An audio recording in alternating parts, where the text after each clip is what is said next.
This giant sand island is Moreton Island, just 1 hour north of Brisbane, famous for the 15 wrecks just off the coast here. And the dolphins, ever so friendly. We'll see them right on dusk tonight.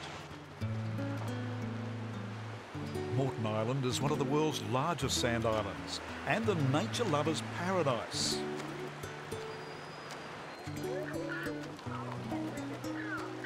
From the jetty at the Tangalooma Resort, birds flock to be fed.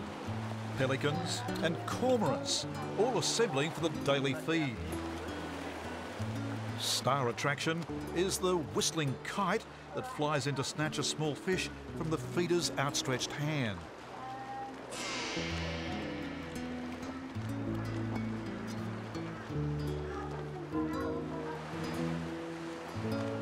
Just off the western shoreline of Moreton Island are the 15 shipwrecks, former government vessels that were deliberately sunk to form a reef for recreational fishermen. It's almost 50 years now since they were scuttled, with their top decks still visible at low tide, rusting relics that offer scuba divers an underwater adventure. It's eerie swimming in and around the ship's hulls. Barnacles and coral have grown over the shipwrecks, transforming once gleaming decks and fixtures into mysterious formations, each worthy of exploration.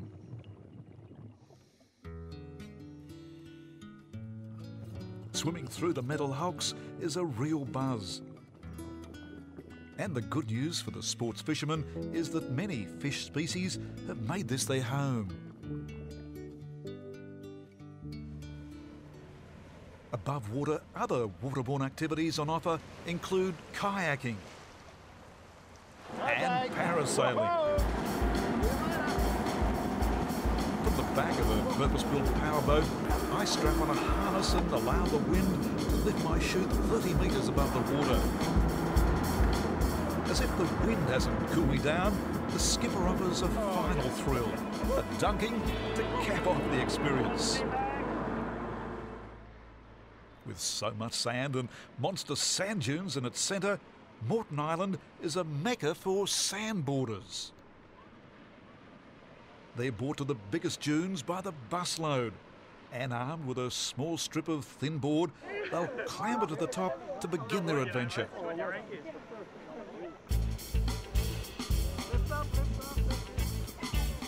Downwards they'll hurtle. Hold on tight, folks, because there's no stopping once you're underway.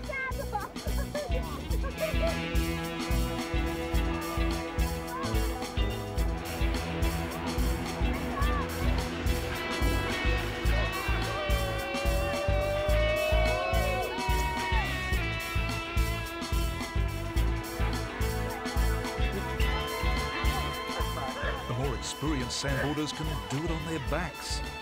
Others want to be piggybacked. But the trick is keeping your board's leading edge above the sand. Otherwise, you're in for a face full of sand.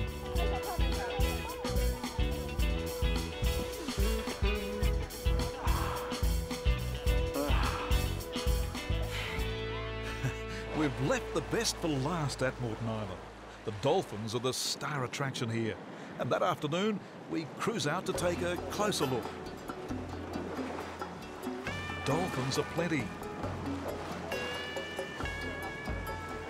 And a lone dugong, the sea cows that graze on the seagrasses off Moreton Island's western shore. That evening at the Tangalooma Resort, crowds gather to watch the dolphins come in to be hand-fed. These dolphins swim in most nights of the year, and while you're not allowed to touch them, they will take fish from your hand. A team of marine biologists have been employed to study and work with the dolphins. Among them, Alicia Constant. And Alicia, the drill is we take this fish and just put it nice and deep under the water, just like so. You can see he's very gentle. He just swallows the fish whole. Now, this dolphin has obviously been conditioned to come to this particular part of the beach every night. Well, that's right. The dolphins, we have up to 9 of them, and each dolphin will come to the same spot beside the jetty. So we always have Echo here, Tinkerbell's next door, and the other dolphins are down the other end. Now, you say Echo here has been attacked by a shark. That's right. Well, a lot of dolphins in Moreton Bay have actually been attacked by sharks. About 40% of dolphins in Moreton Bay. And Echo, he has this scar to prove it. Down the left-hand side of the fin, it's a vertical scar. He was attacked when he was 6 years old, but he survived to tell the tale. Remember, these dolphins are wild, but they do swim into Tangalooma most nights of the year. We do feed them a small proportion of their diet. It's only 10 to 20%, but it seems to be enough to actually draw the dolphins in and back each night.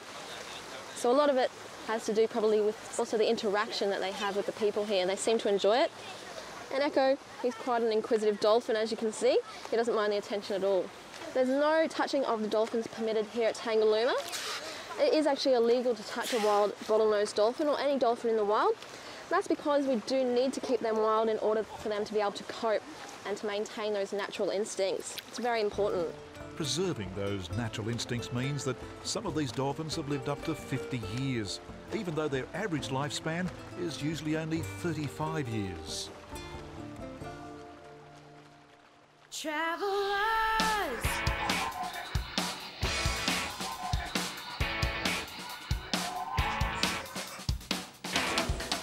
When next we travel Oz, the Flinders Ranges of South Australia. Stunning formations, endangered rock wallabies. Celebrations at Lightning Ridge. Goats racing out of control. And discovering the wilder side of the Queensland capital.